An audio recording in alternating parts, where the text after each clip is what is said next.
क्या आपने कभी सोचा है कि इस पूरे ब्रह्मांड का आधार शब्द नहीं बल्कि नाद है?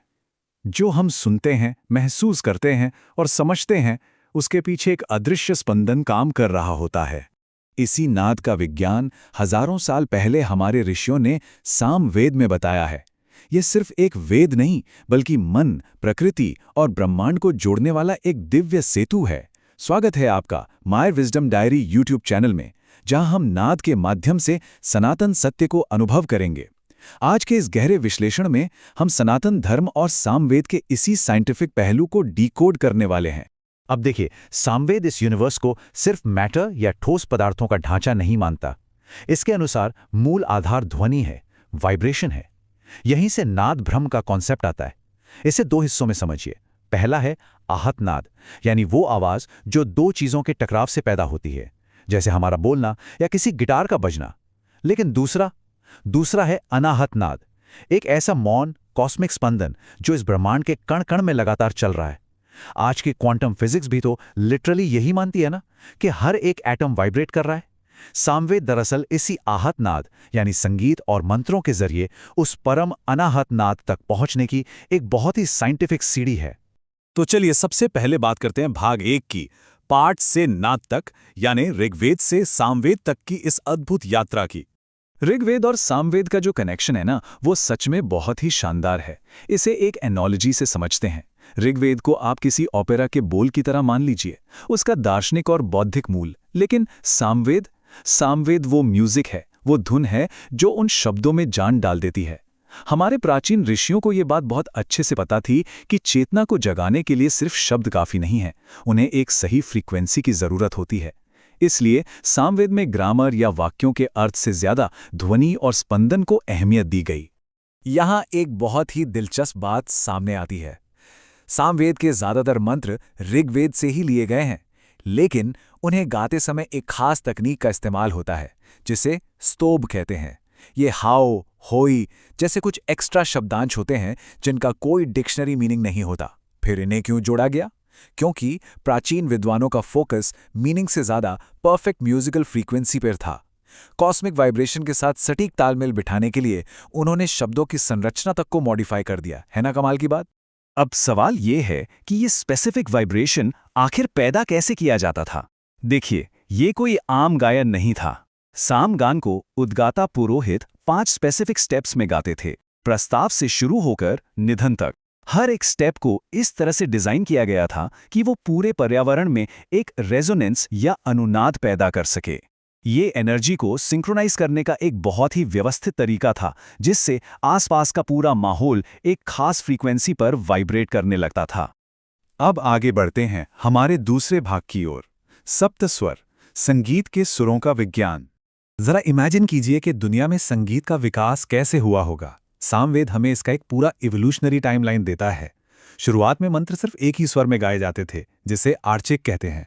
फिर धीरे धीरे ये 2 स्वरों यानी गाथिक में बदले, फिर 3 स्वरों वाले सामिक में, और फाइनली ये पूरे 7 स्वरों के सप्तक में डेवलप हो गए। ये कोई रैंडम प्रोसेस नहीं था, बल्कि एक प्रॉपर साइंटिफिक पदानुक्रम था, जिसने आगे चलकर दुनिया के सबसे पुराने अकूस्टिक साइंस की नींव रखी।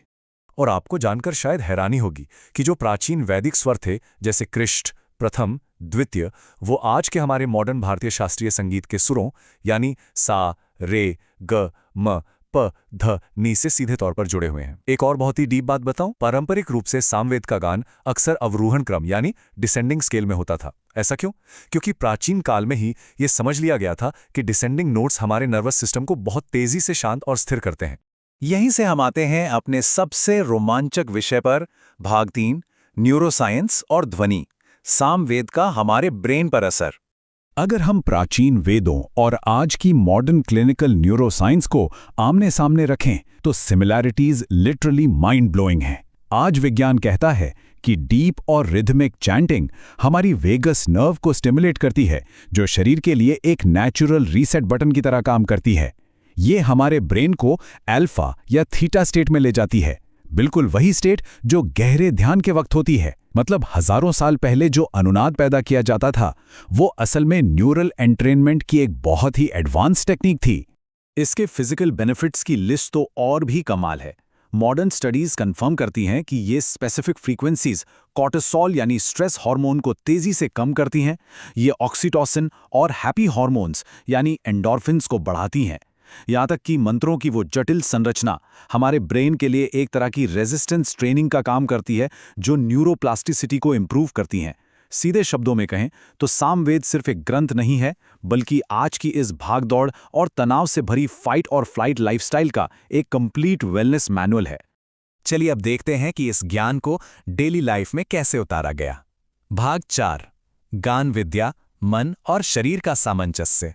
प्राचीन काल में सामवेद के गायन को माहौल के हिसाब से 2 अलग-अलग स्ट्रक्चर्स में बांटा गया था।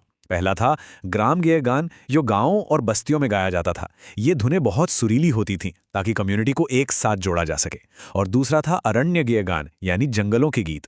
ये बहुत ही इंटेंस और रहस्यमयी फ्रीक्वेंसी वाले होते थे, जिन्हें खास तौर पर गहरे ध्यान और एकांत के लिए डिजाइन किया गया था। सोचिए, उन ऋषियों को अलग अलग साइकोलॉजिकल स्टेट्स और एनवायरनमेंट के लिए फ्रीक्वेंसी को इंजीनियर करना कितने अच्छे से आता था। आज दुनिया भर की मॉडर्न लैब्स में साइंटिस्ट साउंड और वाइब्रेशन पर जो रिसर्च कर रहे हैं, वो बस उसी बात को वैलिडेट कर रहे हैं जो हमारे ऋषियों को हमेशा से पता थी, कि स्पेसिफिक साउंड फ्रीक्वेंसीज में हमारे फिजिकल और मेंटल शरीर को लिटरली हील करने की अचूक ताकत होती है। आधुनिक विज्ञान आज वहीं पहुंच रहा है जहां सामवेद हजारों साल पहले पहुंच चुका था। तो आज के इस विश्लेषण से हमने देखा कि कैसे स्पंदन और नाद हमारी पूरी रियलिटी को कंट्रोल करते हैं। अब जाते जाते एक बहुत ही गहरा सवाल आपके सोचने के लिए छोड़ रहा हूं। अगर ये पूरा ब्रह्मांड, इसका हर एक एटम बस फ्रीक्वेंसीज की एक विशाल सिम्फनी है, तो आज इस शोर से भरी भागदौड़ वाली जिंदगी में हम खुद को किस फ्रीक्वेंसी पर ट्यून कर रहे हैं? क्या हम उस शांति वाले अनाहत नाद को महसूस कर पा रहे हैं? इस विचार के साथ आपको छोड़े जाता हूं। इस अद्भुत सफर में मेरे साथ जुड़ने के लिए आपका बहुत बहुत धन्यवाद।